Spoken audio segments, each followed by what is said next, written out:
Hello students, myself Abhishek Mishra and I welcome you all to Vets ICS. International relations एक ऐसा topic है जो बहुत ही dynamic होता है।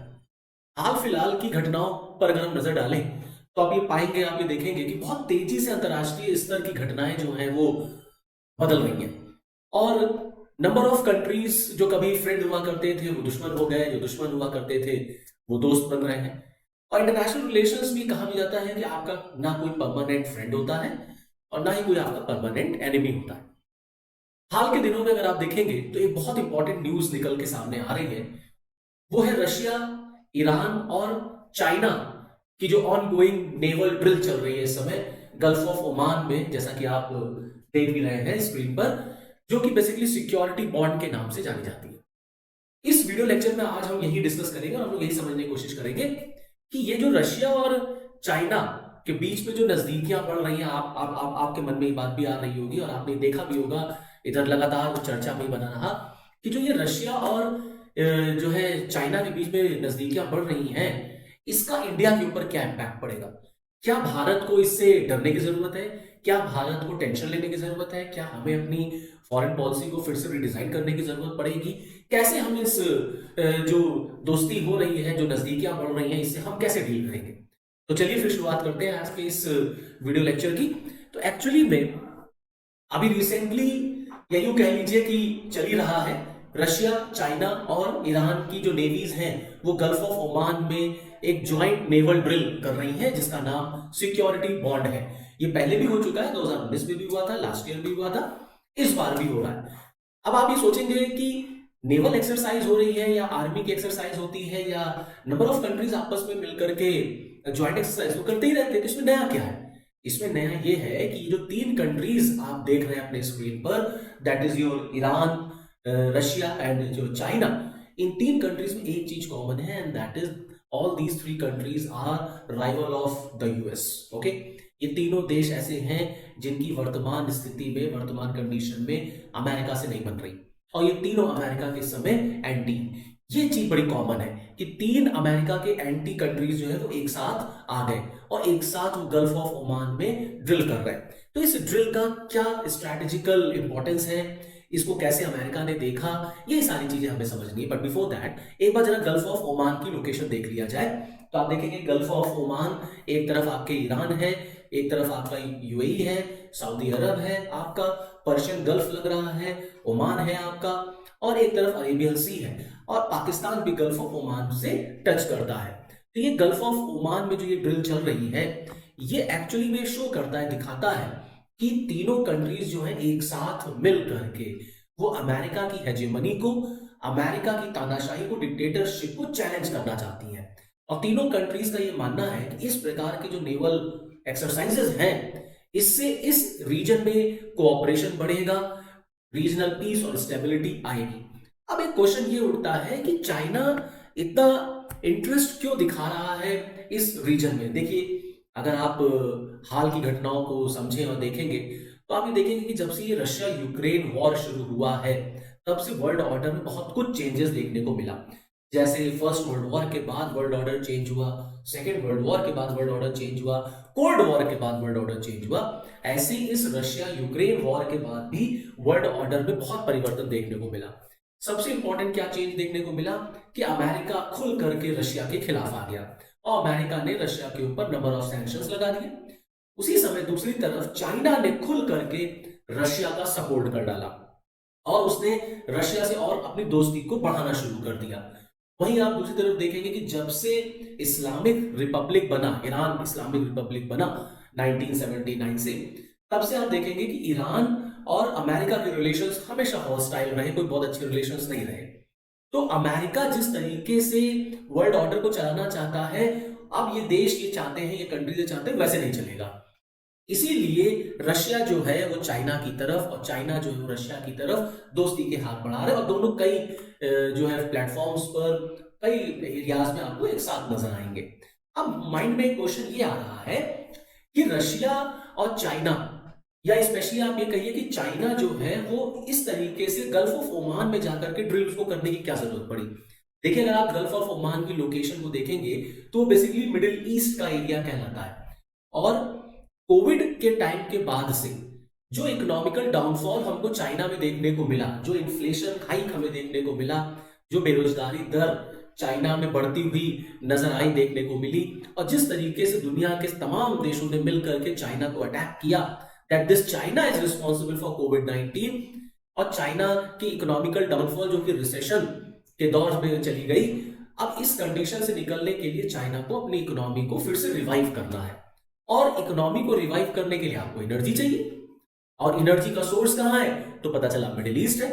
इसीलिए चाइना जो है लगातार मिडिल ईस्ट कंट्रीज के साथ अपने रिलेशंस अच्छे कर रहा है, जिससे कि वो वहां के एनर्जी को, हाइड्रोकार्बन को अपनी इकोनॉमी के लिए यूज कर सके। तो ये उसका सेल्फ इंटरेस्ट है, और इसीलिए आप देखेंगे अभी रिसेंटली आपने सुना भी होगा कि चाइना ने एक मीडिएटर का रोल प्ले किया, having a pact between Iran and Saudi Arabia.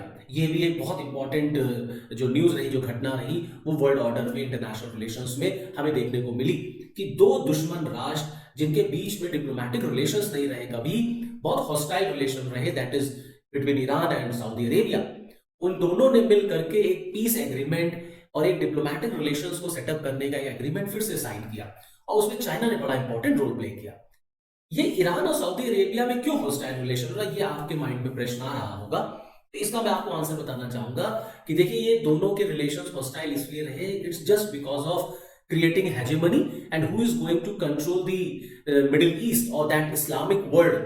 कौन इन दोनों में से कौन मिडिल ईस्ट को गवर्न करेगा और कौन जो है इस्लामिक वर्ल्ड को चलाएगा। ईरान अपनी लीडरशिप को जो है वो मेंटेन करना चाहता है, सऊदी अरेबिया अपनी लीडरशिप को मेंटेन करना चाहता है। इसी वजह से दोनों के बीच में हॉस्टाइल रिलेशंस थे, और चाइना ने इन दोनों को एक साथ ला दिया कि बहुत बड़ा अचीवमेंट चाइना की नजर से देखा जा सकता है। लेकिन जो ये मॉक ड्रिल या ये जो नेवल ड्रिल चल रही है आपके गल्फ ऑफ ओमान में, इस पर अमेरिका का क्या रिएक्शन है, तो अमेरिका ने देखिए बड़ा कूल और काम रिएक्शन दिया है। अमेरिका के जो नेशनल सिक्योरिटी काउंसिल के स्पोक पर्सन है जॉन किर्बी, उन्होंने कहा देखिए ऐसा है कि इस नेवल ड्रिल से हम पे कोई फर्क नहीं पड़ने वाला, और ये कोई पहली बार तो है नहीं कि रशिया और चाइना जो है वो एक साथ कहीं नजर आए हों, और नेवल ड्रिल तो हम भी करते रहते हैं, जब नंबर ऑफ ज्वाइंट एक्सरसाइजेस तो हम भी करते रहते हैं, तो हमें फिलहाल इसको लेकर के कोई बहुत हमें टेंशन नहीं है, और हम कोई बहुत वरी भी नहीं है इस प्रकार के ड्रिल की वजह से। हाँ, लेकिन हम बिल्कुल वर्ल्ड ऑर्डर पर नजर बनाए रखेंगे, हम बिल्कुल ये देखते रहेंगे कि चाइना और रशिया किस तरीके की स्ट्रैटेजीज बना रहे हैं, क्योंकि नंबर ऑफ प्लेटफॉर्म से अमेरिका कह चुका है कि चाइना जो है उसका नंबर 1 एनिमी है इस समय, और जिस तरीके से चाइना इकोनॉमी वाइज आगे बढ़ रहा है, आने वाले दिनों में वो अमेरिका को टेक ओवर कर लेगा। तो अमेरिका का बहुत बड़ा कॉम्पिटिटर है आपका चाइना, और अभी जो ताइवान में घटना घटी थी उससे अमेरिका और चाइना के रिलेशंस बहुत टेंस हो गए थे। तो अमेरिका तो साफ साफ मानता है कि जो चाइना है वो हमारा नंबर 1 एनिमी है, इसलिए अमेरिका नजर बनाए रखेगा, लेकिन उसे कोई इससे बहुत टेंशन या डरने की जरूरत नहीं है। अब प्रश्न ये उठा, अब सबसे इंपॉर्टेंट क्वेश्चन ये है as far as India's interest is concern, कि ये जो रशिया और चाइना के बीच में हमें नजदीकियां देखने को मिल रही हैं, ये नजदीकियां क्यों आई हैं, और इसका भारत के ऊपर क्या प्रभाव पड़ेगा, क्या हमें डरने की जरूरत है, क्या हमें चिंता करने की जरूरत है। तो देखिए, मैं आपको बताना चाहूंगा कि ये जो नजदीकियां बढ़ रही हैं, जो दोस्ती आप देख रहे हैं चाइना और रशिया के बीच में, ये एक्चुअली में इसके पीछे हाल फिलहाल की घटनाएं जिम्मेदार है। अगर आप घटनाओं पर नजर डालेंगे तो जो ये रशिया और यूक्रेन वॉर हुआ, उसने इन दोनों को नजदीक लाने का काम किया। कैसे काम किया, देखिए, लड़ाई शुरू हुई और लड़ाई चल भी रही है, अभी पता नहीं कब तक चलेगी। इस लड़ाई का नेगेटिव इंपैक्ट रशियन इकोनॉमी पे पड़ रहा है, तो रशिया की dependency China per day by day बढ़ती चली जा रही है। तो रशिया को भी अमेरिका को डील करने के लिए, वेस्टर्न कंट्रीज को डील करने के लिए अलग अलग फ्रंट चाहिए, तो उसने अपनी नजदीकी चाइना से बढ़ा दी। चाइना को अब इन्वेस्टमेंट करने के लिए कई मार्केट चाहिए, तो उसने रशिया की तरफ हाथ बढ़ा दिया। तो दोनों के दोनों जो है वो नजदीक आने लग गए, क्योंकि दोनों के इंटरेस्ट कहीं ना कहीं कॉमन हो गया, और दोनों का इंटरेस्ट एक है, that how to counter America. इसी वजह से भारत को डरने की कोई जरूरत नहीं है, क्योंकि ये जो नजदीकियां हैं, जो क्लोजनेस है, वो इंडिया को काउंटर करने के लिए थोड़ी है, ये तो अमेरिका को काउंटर करने के लिए। तो हम क्यों डरे, हमारा इसमें कोई सच इन्वॉल्वमेंट नहीं है, या हमें इससे कोई टेंशन लेने की, डरने की जरूरत नहीं है। लेकिन हाँ, बिल्कुल इस बात का हमें ख्याल रखना है कि हम रशिया के हमेशा दोस्त रहे हैं, और रशिया भारत का भी ऑल वेदर फ्रेंड रहा है। अब कहीं ऐसा ना हो कि हमारी दूरियां जो है होने लग जाए। हालांकि मैं यहाँ आपको ये बात बता दूं कि जो भारत और रशिया के रिलेशंस हैं उन उन उसमें साफ साफ ये बात नजर आती है और कहा भी गया है कि किसी थर्ड पार्टी की वजह से रशिया और इंडिया के रिलेशन डिस्टर्ब नहीं होंगे। मतलब भारत जिनके साथ दोस्ती करना चाहे कर सकता है, वो उसका सेल्फ इंटरेस्ट है। रशिया जिसके साथ चाहता है उसका सेल्फ इंटरेस्ट है। तो आप देखिए, भारत तो क्वाड का मेंबर है। हम तो अमेरिका के साथ जो है क्वाड में प्लेटफॉर्म शेयर कर रहे हैं, और हम रशिया के साथ भी अपनी दोस्ती निभा रहे हैं। इसी तरीके से रशिया भी आप देखेंगे चाइना के साथ फ्रेंडशिप बना रहा है। और मैंने आपको बताया और फिर बताना चाहूंगा कि ये जो नजदीकी, जो क्लोजनेस है, ये एक्चुअली में अमेरिका की हेजेमनी को काउंटर करने के लिए है। और दोनों ये दिखाना चाहते हैं कि ये दोनों देश अमेरिका की नजर से इस वर्ल्ड ऑर्डर को नहीं चलाएंगे, और ना अमेरिका की नजर से ये वर्ल्ड ऑर्डर चलेगा। तो हर कंट्री इस समय, स्पेशली रशिया और चाइना, अमेरिका को काउंटर करने में लगे हैं। लेकिन हाँ, हमें इस बात का थोड़ा सा ध्यान रखना चाहिए कि जब रशिया पाकिस्तान की तरफ मिलिट्री स्ट्रेंथ बढ़ाने लग जाता है तो हमारे लिए थोड़ी सी टेंशन क्रिएट हो जाती है। क्योंकि कुछ लोगों का ये मानना है कि ये रिलेशन जो है रशिया और चाइना में, ये थोड़ा सा हमें टेंशन दे सकते हैं। वो इसलिए क्योंकि हाल फिलहाल के दिनों में भारत और चाइना के रिलेशन जो है बहुत अच्छे नहीं रहे। स्पेशली हमारा नंबर ऑफ बॉर्डर डिस्प्यूट जो है वो चाइना के साथ कॉन्टिन्यूसली चल रहा है।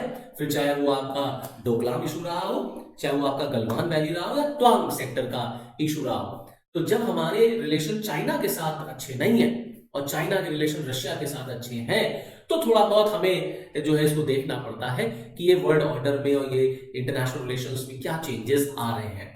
फिलहाल ये रिलेशन चाइना और रशिया के बीच में भारत के लिए कोई बहुत बड़ा मेजर चेंज या कोई बहुत बड़ी टेंशन लेकर के नहीं आने वाली है। इसलिए हमें इस पर कोई बहुत ज्यादा एग्रेसिव मोड में आकर के कोई एक्शन या डिसीजन नहीं लेना चाहिए। So this is all from this video lecture. Okay, thank you.